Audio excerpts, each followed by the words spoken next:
Good morning, everyone. Welcome back. Friday. In case you guys didn't hear, we are now on lockdown. LA is now on lockdown, meaning we cannot leave our houses anymore just for the safety of everybody. So, I decided to call in some of our friends and let's see if we can catch her.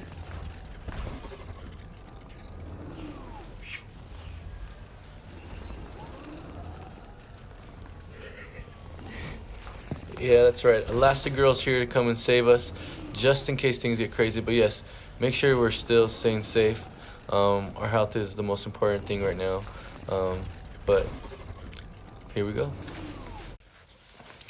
All right, now that I'm safe inside, Brian, I still can't tell you how I'm doing this magic. Sorry. Anywho, yesterday you guys took a test. I'm surprised not a lot of you guys got 100% because it was open notes. Um, I don't know what was going on. But yeah, I'll still count this as part of your grade moving forward. But yeah, next time we probably will have another test online.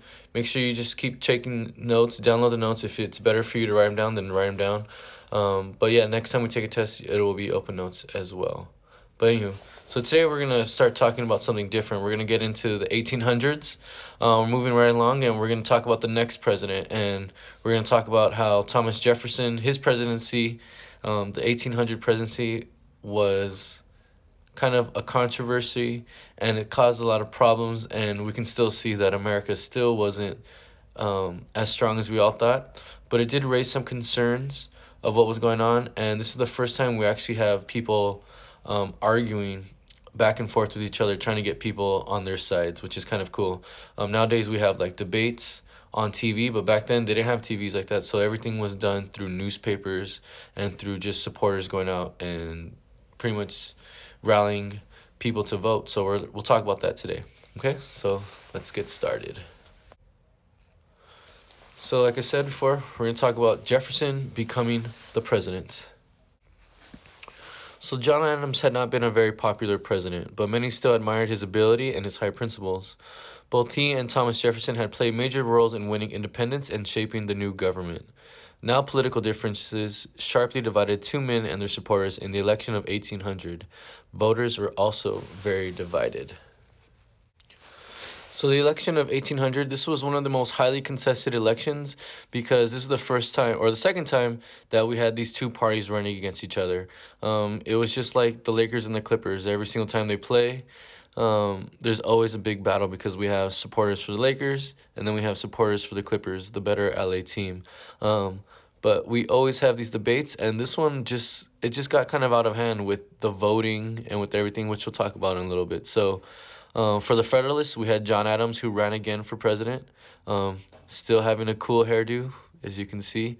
And then we have the Democratic Republican, Thomas Jefferson and Andrew Burr. They're going to be running against each other, or they're going to be running against John Adams and Charles Pinckney.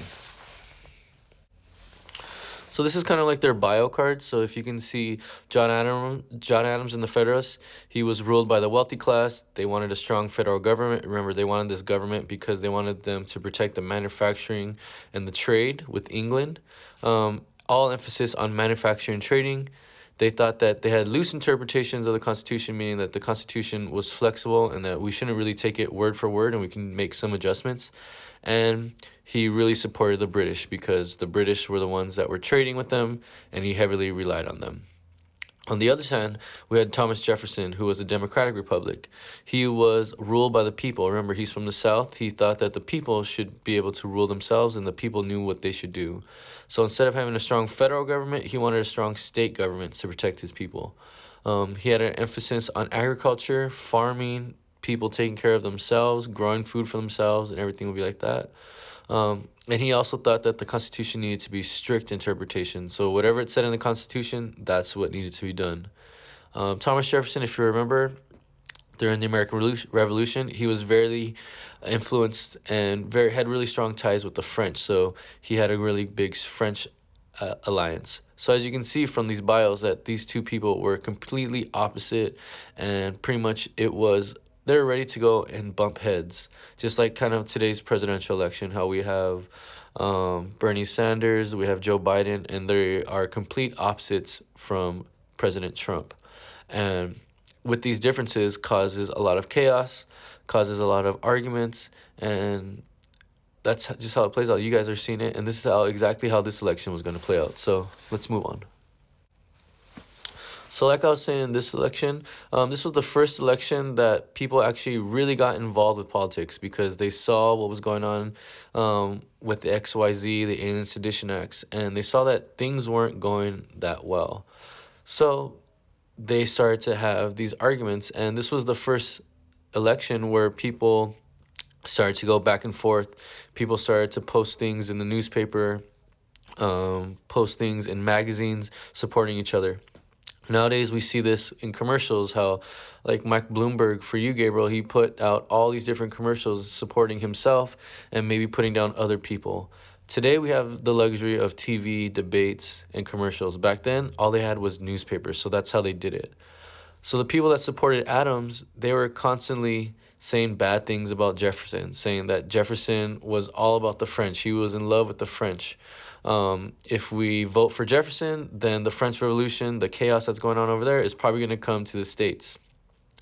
They also were arguing that Jefferson's interest in science and philosophy proved that he wanted to destroy all organized religion here in the United States and that he was against people's free religion.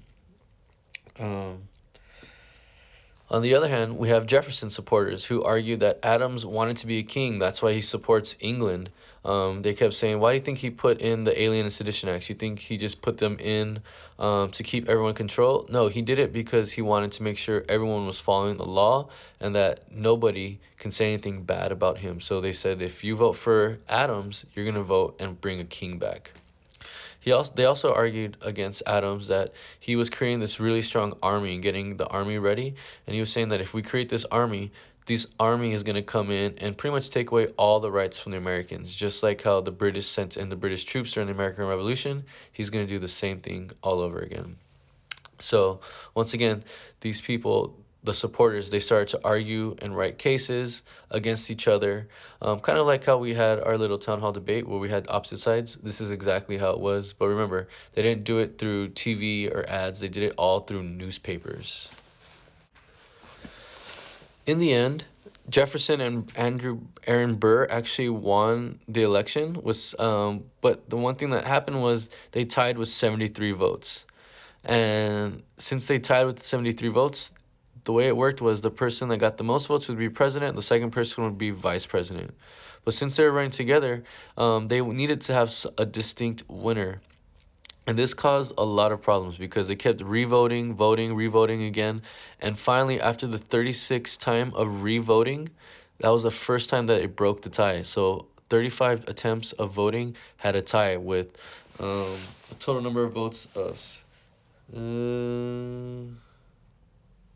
65 apiece. So 35 times the votes was split in half between Jefferson and Burr. Finally, on the 36th vote, Jefferson won, making him the president of the United States and Aaron Burr being the vice president.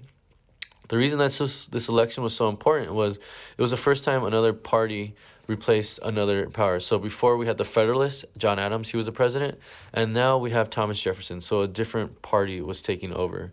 This is something that we're hoping for this year with Trump being a Republican and hopefully either Biden or Sanders winning the election and them being a Democrat. Because this happened, and because of this tie, the Constitution, or Congress passed the 12th Amendment.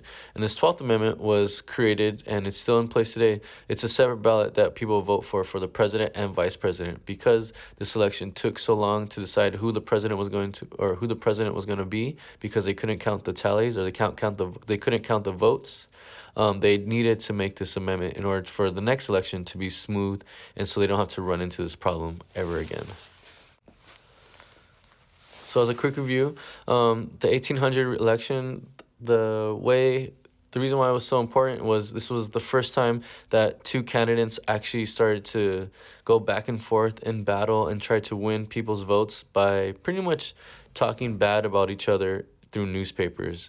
Like I said before, now we do it with commercials and debates. Back then they did it all through newspapers. The second thing why this election was significant is that there was a tie. and the tie kept going back and forth 35 times. And finally, on the 36th time they re-voted, finally Jefferson won. Another thing that was significant about this election was because these ties were going on, they created the 12th Amendment. And the 12th Amendment states that we need to have two different ballots, a ballot to vote for the president and for the vice president. Lastly, another significant thing about this election was this was the first time in United States history that a party replaced another party. So Adams was a Federalist, and he got replaced by Thomas Jefferson, who was a Democratic Republican. So for homework, I want you guys to answer these questions. What was significant about Jefferson's victory? Number 2, how did the two parties' positions in the election differ? And 3, why did the election lead to the 12th Amendment?